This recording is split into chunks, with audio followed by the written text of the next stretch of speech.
Welcome back to the 6th Gear Garage. Today I'm working on my 1994 imported Land Cruiser, and it lived a pretty tough life over in Japan.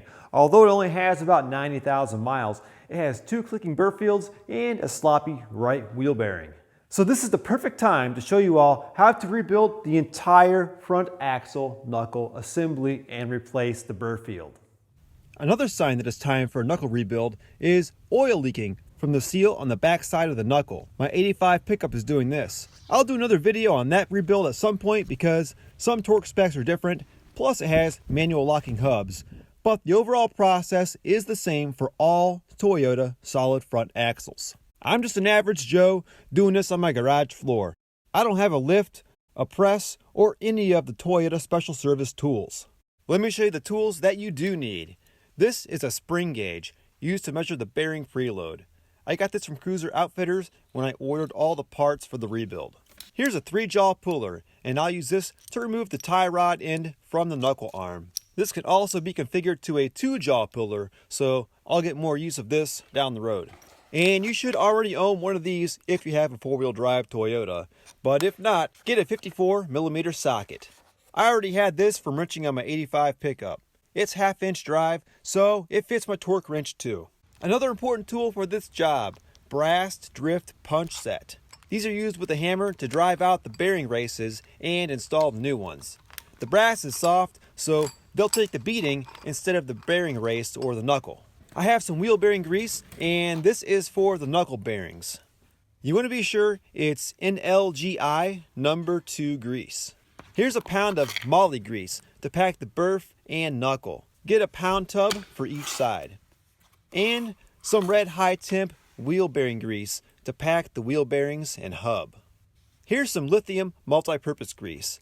They say to use a little multi-purpose grease on the flange and dust cap, but if you don't have this one, the regular wheel bearing grease will do.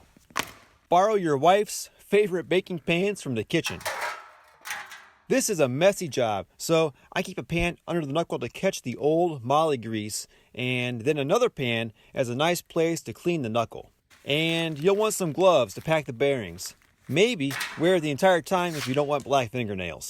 You'll also need some degreaser, and people say to get brake cleaner, and I have a couple cans here, but brake cleaner doesn't touch the grease I'm going to encounter today. This right here is the good stuff, prep spray. Don't know what's in here, but it will break down the moly grease a lot better than the brake cleaner. I go through 2 or 3 cans per side. Some wire brushes to help remove the old grime too. And of course, paper towels. That's not enough. More. That should do. In addition to all those special tools I mentioned, here's all of the regular tools I'll be using today. Seal puller, big hammer, mallet, big screwdriver, which will also double as a seal puller, snap ring pliers. This is a dust cap puller, although it doesn't always work on the 80, so a small chisel also works. Some needle nose pliers. I use these 2 drill bits to hold the gasket in place when putting everything back together. They're 5/16 inch, so any kind of pin or rod that diameter will work. Small ratchet for removing nuts and bolts fast after I break them loose with the long ratchet. An extension, 19mm socket, and 17mm, 14mm, and 12mm. And a 10mm socket on a 1/4-inch ratchet. This 34mm socket is about the right size to use as a driver for the oil seal. This bolt pulls the axle out to put the snap ring on after everything is back together. It's left over from one of my 80s pickups, but if you're getting one from the store, the size is M8 by 1.25. I have this magnet, and it's really helpful to keep the lower bearing from falling out when trying to put the knuckle back on. 1/2-inch breaker bar, inch-pound torque wrench, although that's pretty cheap. Not sure how accurate it is. Torque wrench and breaker bar are both 1/2-inch. For those, I have a short extension, 19, 17, 14, and 12mm sockets. Oh, and a couple of wood blocks to set the hub on to remove and install the bearing races. First, I supported the vehicle and removed the wheel. I turned the steering wheel right to get better access to the back of the caliper. There's the top bolt. The lower one is down here, covered in green goo. I had a pinion oil seal go out, and it rust-proofed the underside pretty well. These are both 17 millimeter. When unbolting the caliper, have some wire ready to tie it up out of the way and not put stress on the rubber brake line. Here's the upper bolt and the lower. And the washer for the lower bolt is stuck to the caliper with grease. Don't want to lose this. First, I need to remove the dust cap. I have a pair of old school dust cap pliers. You don't need these. A hammer and a chisel work as well. Let's do a hammer and chisel then. A small chisel is good, just make sure it's sharp. I really only need to get it started. Then I can get in there with the pliers. There we go. Give it a shot of prep spray.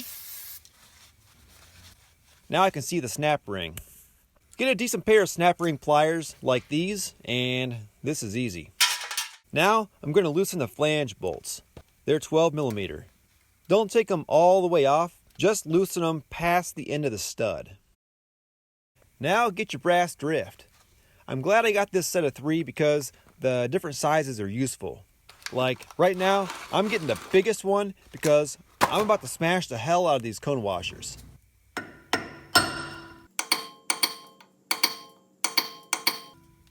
There, it popped out. Here's a closer look. The impact vibrates the cone washer loose and it pops out. Using the soft brass drift here keeps the nut or stud from being damaged. This one's out. There's usually a couple stubborn ones. Once they're loose, you can take them out. Now I can slide off the flange. Wipe off some grease, and there's the lock nut. A new flange gasket came with a knuckle kit, so I'll pull this off now. It comes off pretty easily with just a chisel. There's a lock washer with tabs behind the lock nut. There's a tab bent out around the nut. Just bend it back straight away from the nut. There's another one over here. This one actually broke off. I've got my 54 millimeter socket and remove the lock nut. Now I'm using a big flathead to pry out the lock washer. And then I use the 54 millimeter socket again to remove the adjusting nut. There's the lock nut, washer, and adjusting nut. There's also a thrust washer hiding back there in the hub. Save these guys. The lock washer should be replaced. Now I can remove the hub. There goes the outer wheel bearing. I have some wood blocks to set the hub disc assembly on so it's not moving around. Here's my seal puller. It's not the right one for this job, so I'm using the big flathead for it to pry against. I mean, why buy another tool if I can make these work, right? To the trash. Inner wheel bearing. Also to the trash can. I wiped out the excess grease and set the hub aside for now. Back to the knuckle. Wipe most of the grease off the spindle here. Scrubbing the dust seal surface down real quick to knock the worst of the grime off of the bolts so it doesn't end up in my socket. These 8 14 millimeter bolts need to come out next. Have a pan ready to catch some grease. With the 14 millimeter bolts removed, I can take off the dust seal. I have a new one in the kit. And the shield, I'll need to clean this up and reuse it. Get the worst of this off now so it doesn't end up all over the place. I find it easier to keep things clean as I go. Otherwise, I just get this grease everywhere. Here's what dripped out so far. Here's my parts washer. Pour some degreaser in a cup and let it soak for a bit. Then agitate it, let it soak some more. I do that a few times. Get the worst of the crud off of here with a wire brush. And once I clean this up a bit, you can see it's actually 2 pieces. Get the brass drift. I've got the medium one from the set here. And give this flange some taps on the edge. It will start to turn. Just keep it going until eventually I can get behind it now There it goes. Time for more paper towels. I cleaned up the spindle. On the back here, there's a little bit of gasket left around the bolt holes, so I'll need to scrape that off. Cleaning off the Birfield here before I pull it out. I need to rotate it first though. So I'll just reach inside and put it in neutral. Now the axle spins freely, so I can rotate the Birf. And I'm looking for a flat spot on the top. It's hard to see under all this grease. There it is. Then I can pull out and down.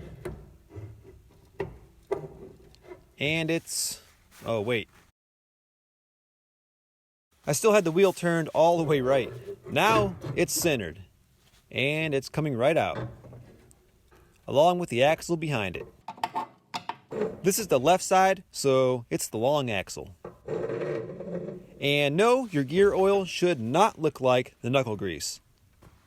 If you ever change the front diff fluid and it's green and thick, your inner seal is shot. The kit comes with new ones. The oil seal keeps the gear oil and the moly grease from mixing. A bad seal can allow the oil into the knuckle, and that will usually thin down the grease and leak out from the felt seal on the back side of the knuckle. Or in this case, I have grease in the axle. That's often caused by a clogged breather on the axle. The gear oil expands a little as it gets warm while driving and then cools down later and contracts. So the axle has a little breather to allow the pressure to vent. If that breather isn't working right, you can push oil into the knuckle as it expands and also suck some grease back into the axle as it cools. So check out the breather on top of the axle if yours looks like this. Got it cleaned up. Check the splines. They look good. Here's the main reason I'm doing this job. The Birfs were clicking when turning. And you can see this coloring. Looks like it's from heat. It's right where the bearings sit on the inside. The first time I did one of these, I thought it was from heat caused by friction, but I read it's normal and from the manufacturing process. Some people swap sides on Birfields to get more life out of them, but I'm replacing everything while it's all apart. They were already clicking pretty loud. I'm pretty sure the previous owners didn't keep them greased. So here's the new Birfield. I have a new clip too, just in case the old one breaks. I need to separate the Birf from the axle, and that little clip is what holds them together. And that sucker's strong. Here's how I separate them without a press. I use a stack of wheels with a piece of wood underneath. Not quite tall enough. Need another inch for the long left axle. There. Flip the wheel over, and I'm good. No, I don't own a Jeep. These came on my lifted two-wheel drive 87 pickup. If you don't have a stack of wheels, try putting your 80 wheel over a trash can with a piece of wood at the bottom. Pick it up by the Birf. Carefully lower it through the center of the wheel. Make sure not to hit the axle splines on anything. And give it a gentle slam. Okay, more. One more. And it's out. Just the right height. If you don't want to use a wheel, a pipe would probably work too. Just make sure the axle lands on a piece of wood, not concrete. Back to the knuckle. Look at all this grime. This is thick. Before I even start with the prep spray, I'm going to scrape off what I can. Alright, prep spray, do your thing.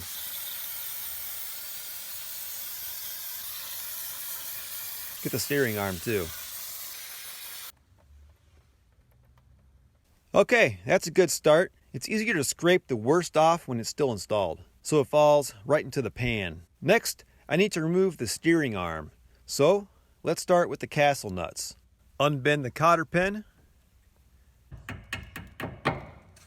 These are 19 millimeter. And same for the back. Next, I need to separate the end link. And I have a 3-jaw puller for that. I never have good luck with a pickle fork. Space the jaws evenly on the top of the steering arm. Just keep tightening the bolt. There's one. With the end link out of there and there, the knuckle will rotate freely. Now I have easy access to the 6 bolts that hold the seal on the back. Let this drain for a bit. These are 10 millimeter. A 1/4-inch ratchet works great back here. Not a whole lot of room. Here's one of those 6 bolts. Then push the knuckle all the way over to reach the front bolts. Once all 6 bolts are out, I can pry the metal retainers off. The felt seal is stuck to them, and then the rubber seal too. Now I can remove the 2 bolts for the bearing cap. And there's 4 nuts and cone washers holding on the steering arm. These are all 17mm. The bearing cap up top here is ready to come out. However, down here, I have cone washers to deal with. It's kind of hard to hit straight up with a brass drift, unless you're up on a lift maybe. So I'll just give the steering arm some taps and see how many pop loose.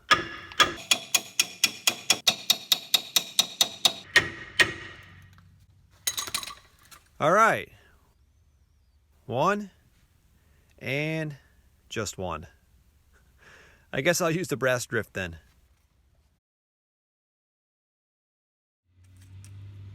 Get you out and you out. These really are the most stubborn washers known to mankind. Let's remove the top first.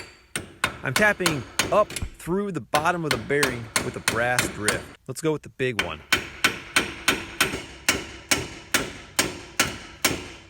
Here's a better look at where I'm hitting this. Right up in here. Toyota makes a special service tool to push these out. Unfortunately, I don't have any SSTs in my toolbox. It's gotta be close. Hey look, the bottom one wants to cooperate. Here we go. Now I'll be able to get a direct shot at the bearing cap.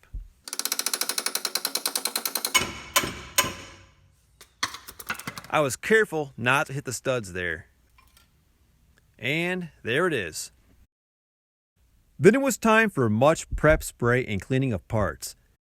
Be sure to do this in a well-ventilated area. Your brain cells will thank you. Oh, and note, there's a shim up top. Replace that as well. The kit comes with new ones. I'm just going to grab the knuckle by the ears here and gently pull it off of the axle. And here we have the upper bearing. And on the knuckle, the lower bearing fell out. There it is. Pull this metal ring off and toss it out. Same for the rubber seal. There's one side of the retainer. And the other half. And the felt seal. Toss all those. Pull the bearing out. Toyota has a SST for this too. And I don't have it. This universal puller does the job though. It just takes a little more work.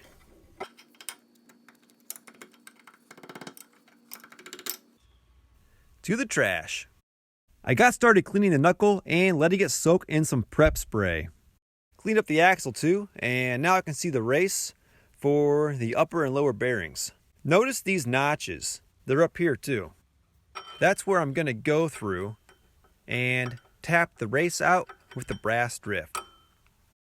I just alternate sides, one tap at a time, and it's pretty slow to move at first, but then it gets moving. Same for the top bearing race. Then clean again in case any brass burrs got left behind. And that's the halfway point. Everything is apart, and I'm done getting dirty. I took a few to clean the floor. Clean my tools. That grease ends up everywhere. Let's talk about the axle seal. You may want to drive the new one in a little farther if your axle has excessive wear in the spot the seal touches.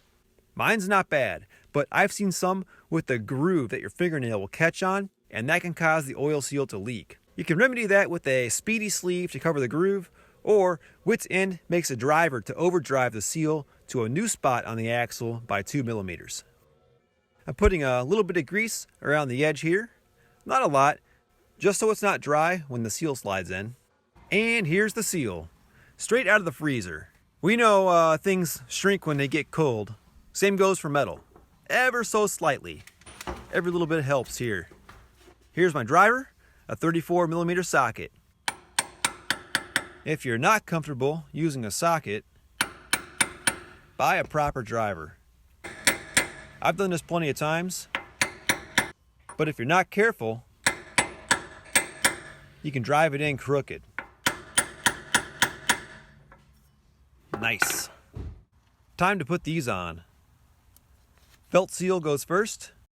The felt seal was an extremely tight fit. Rubber seal next. The flat side faces the outside. Then the metal ring, it has a split in it, so I can twist it open to go over the axle. Then bend it back a little to make it flat again. Next I have new bearings here, and these are for the knuckle. First, I'm going to take the bearing races and put them in the freezer for a bit. While those are getting cold, I'm going to put a little grease on to help the bearing races slide into place. On the bottom too. Okay, I have a very cold bearing race, and I'm just going to set the brass drift across the top of the race and tap it evenly. It's in a little farther in the back, so I'll give it some taps in the front. And just keep checking to be sure it's going in straight. Once it gets moving, it goes in pretty easily. And the lower knuckle bearing race is the same process. Time to pack the bearings with grease. For these steering bearings in the knuckle, you want wheel bearing grease. Lithium base and NLGI number 2. I'll do a quick demo on packing the bearing. Get a decent glob in the palm of your hand, grab the bearing, and smush the edge into the grease pile, over and over. It looks packed on the bottom, but keep going until it oozes out from the top side. It's almost starting to ooze there. It can ooze out of the rollers on the side too. Then just do that all the way around the bearing. When you're done, it should look like this. I went ahead and did the wheel bearings too. Those get the high temp red grease. Using the proper grease will help the bearings last longer. I have the knuckle cleaned up. I just need to remove the old gasket. It's not too stubborn.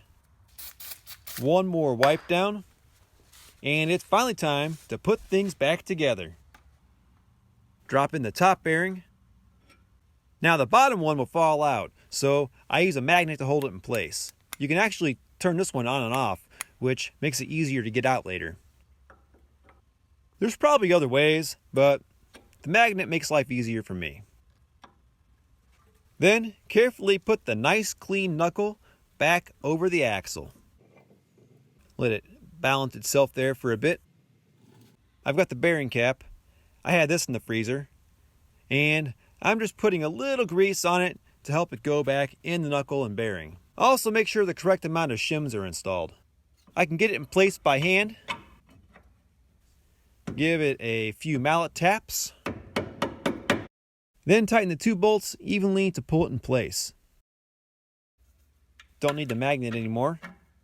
Before I tighten those bolts all the way, it's a good idea to check the knuckle and make sure everything moves smoothly. All is good here. Back to these guys. I just got them hand tight for now. Here's the clean steering arm, also straight out of the freezer. This is really cold. I can't even hold this. I highly recommend gloves.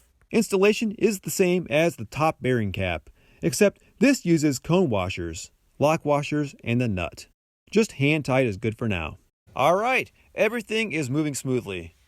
I'm about to torque these bolts down, and when I do that, the knuckle is going to turn this way. That stopper is going to hit the axle. Same thing over here, except when I tighten the 4 nuts on the bottom, it's going to turn the other way. And I got to watch I don't crush that felt seal. So watch out for that. The top bolts and nuts on the bottom are all 17 millimeter and get tightened to 71 foot-pounds. Very important step here. I have to check the preload with the spring gauge.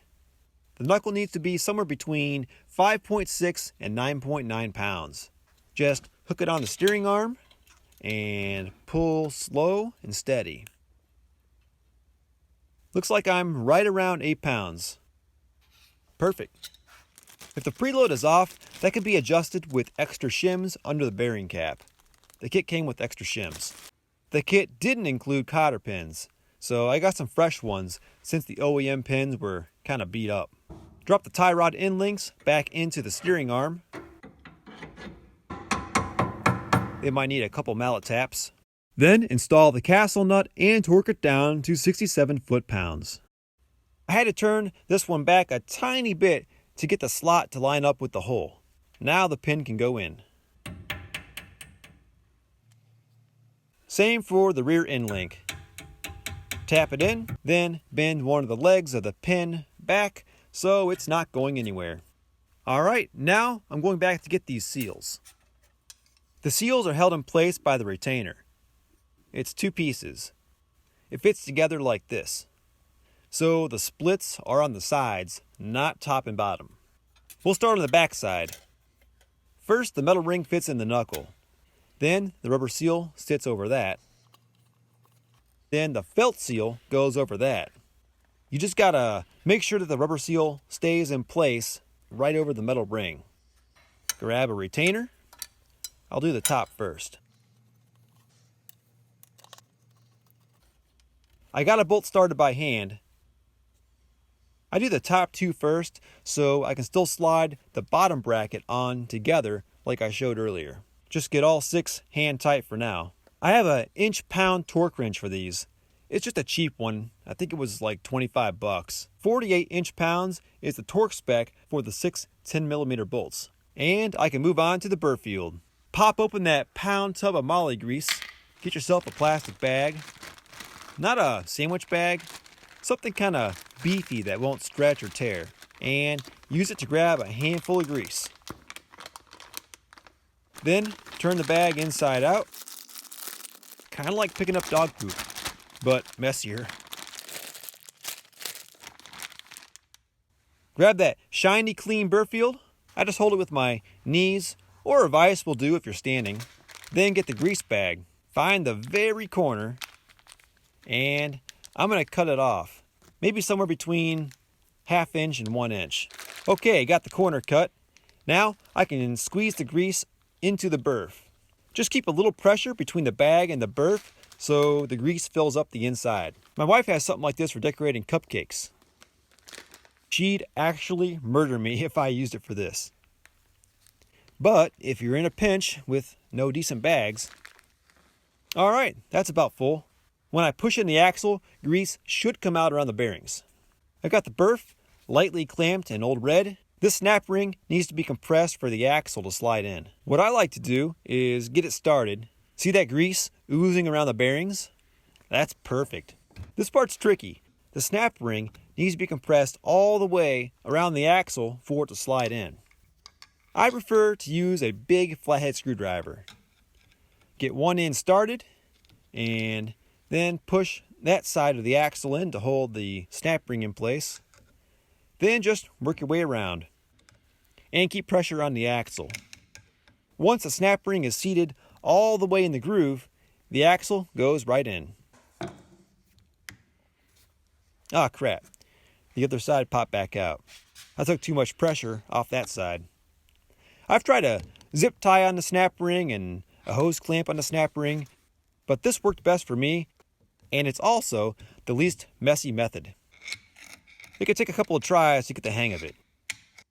Once the snap ring is in the groove, keep pressure on the axle and give it some very light taps with a hammer or some heavy taps with a mallet. And the axle should go right in. Isn't that satisfying to watch? I love that part. Give the axle a couple pulls to make sure it's locked in, and we're good. Before I put this back in the housing, I'm packing some extra grease on the outside of the Birf for good measure. Just fill in all those gaps. One more thing, spread a little grease on the axle where the oil seal sits, just so it's not dry. Put some extra right here too.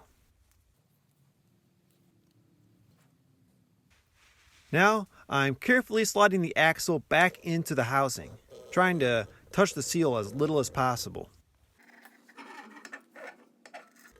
Make sure that the flat side on the Birf is facing up. It might need a little push when it gets here. And it went right into the diff. Sometimes you might need to rotate it a tiny bit. When it's in, you can try to rotate it and it only moves a little bit if you're in park. Next, use the rest of the moly grease and pack it in the knuckle. I left the top quarter empty for some room for the grease to expand as the parts warm up when driving. This plug unscrews to add more moly with a grease gun to help keep the knuckle about 3/4 full.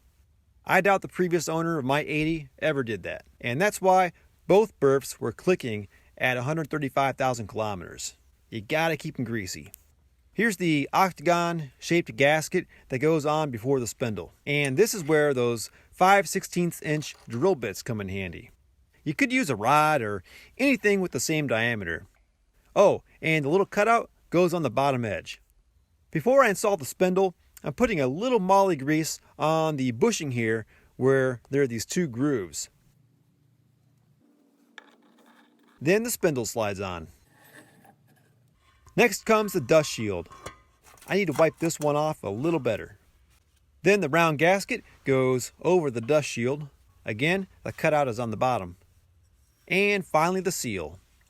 The tiny hole goes at the top. I have the bolts all cleaned up. I'm putting them in by hand on the 6 open holes first, then the last 2. Then I tighten the 8 bolts to 34 foot-pounds using a crisscross pattern. Back to the rotor. It's time to remove the old bearing races. Let's flip this over. Grab a brass drift, the big one. And I'm tapping through the top to push out the outer race through the front. Here's a look inside. You can see there's a notch there, and that's where I hit with the drift. Then just keep going back and forth, just like I did for the knuckle. This took a little while. Then I flipped the rotor and did the same for the inner bearing race. I can feel this one moving a lot. It's gotta be close. And that is a wonderful sound. Next, I used some more paper towels and cleaned up the hub surface for the new bearing race. And fresh out of the freezer, I'm using the old race as a driver to get the new one started.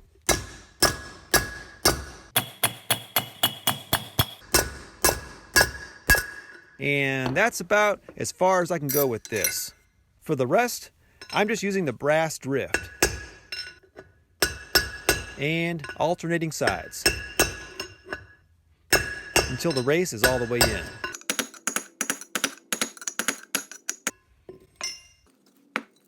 Flip it over. And the same thing for the inner bearing race. I'll clean this up first. That's better. Here's my frozen bearing race. Some light taps using the brass drift. A few more on this side. I'm changing the position to be sure I'm not applying too much force in one area. That can cause the race to go in crooked. Now it's starting to move. Brass is soft, so the end will mushroom after a while. I put it on the grinder and it's like new again. Now the drift won't slip off the edge of the race. It's about flush with this ridge now, but it needs to go in about another 1/4 inch. When it won't go in any farther, it's good. Some pieces of the brass drift fell through. There's one. Take a minute to pick those out so they don't end up in the new bearings. I'm out of gloves, so I'm using the glove bag. This is the red high temp grease. And I'm just going to put some globs inside here. In goes the inner bearing. And a little more grease on top of the bearing. Next comes the oil seal. The frozen seal is in place. The old race is perfect for driving it in. I'm using the brass drift again to get even pressure to both sides. It's just about flush.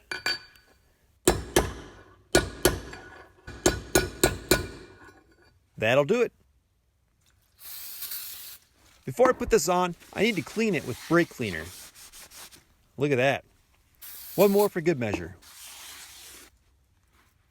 Now carefully put the hub over the spindle. keeping it as centered as possible. I'm putting a little more grease on the outer bearing race surface.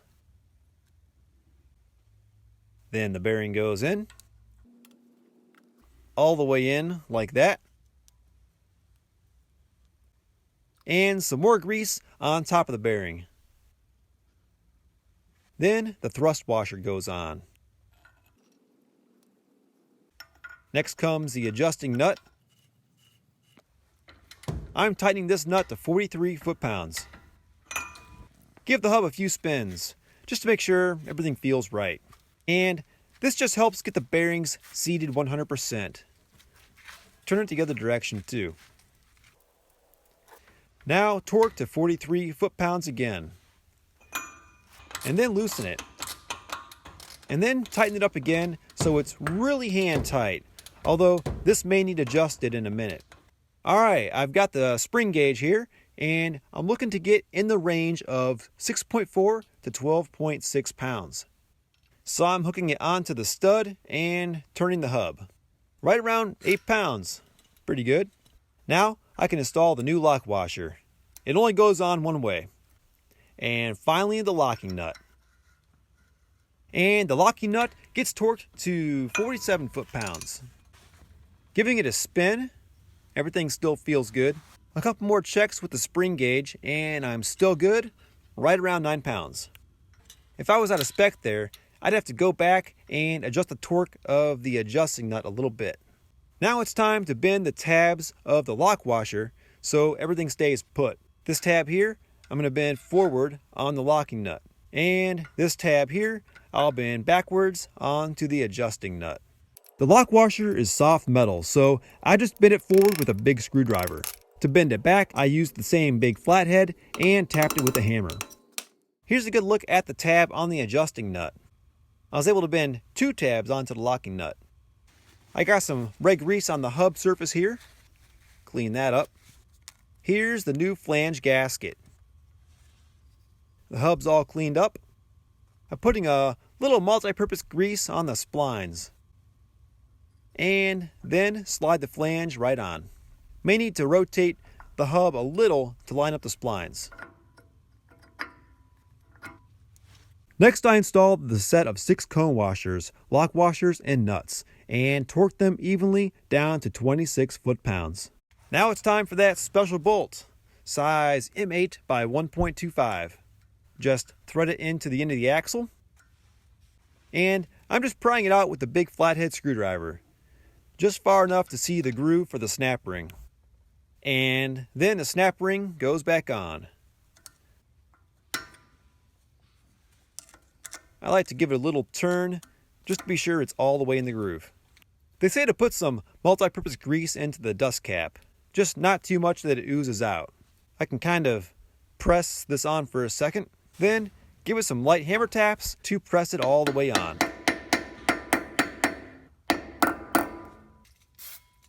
I'll clean this side of the rotor as well, since I'm sure it's greasy. Yep. One more time. Next, I untied the caliper from the coil spring and got it back in place on the knuckle. Now I can reinstall the 17mm caliper bolts and get these torqued to 90 foot-pounds. And finally, I reinstalled the wheel and tightened the lugs to 76 foot-pounds.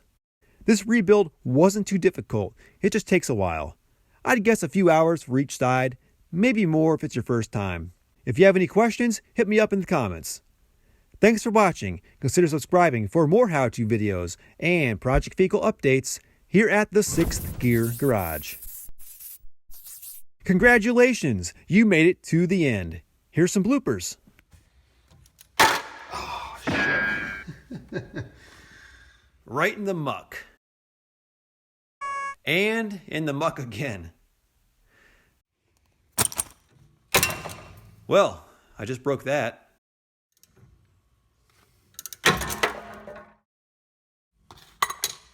I moved the tray over, and the socket still managed to land in the grease.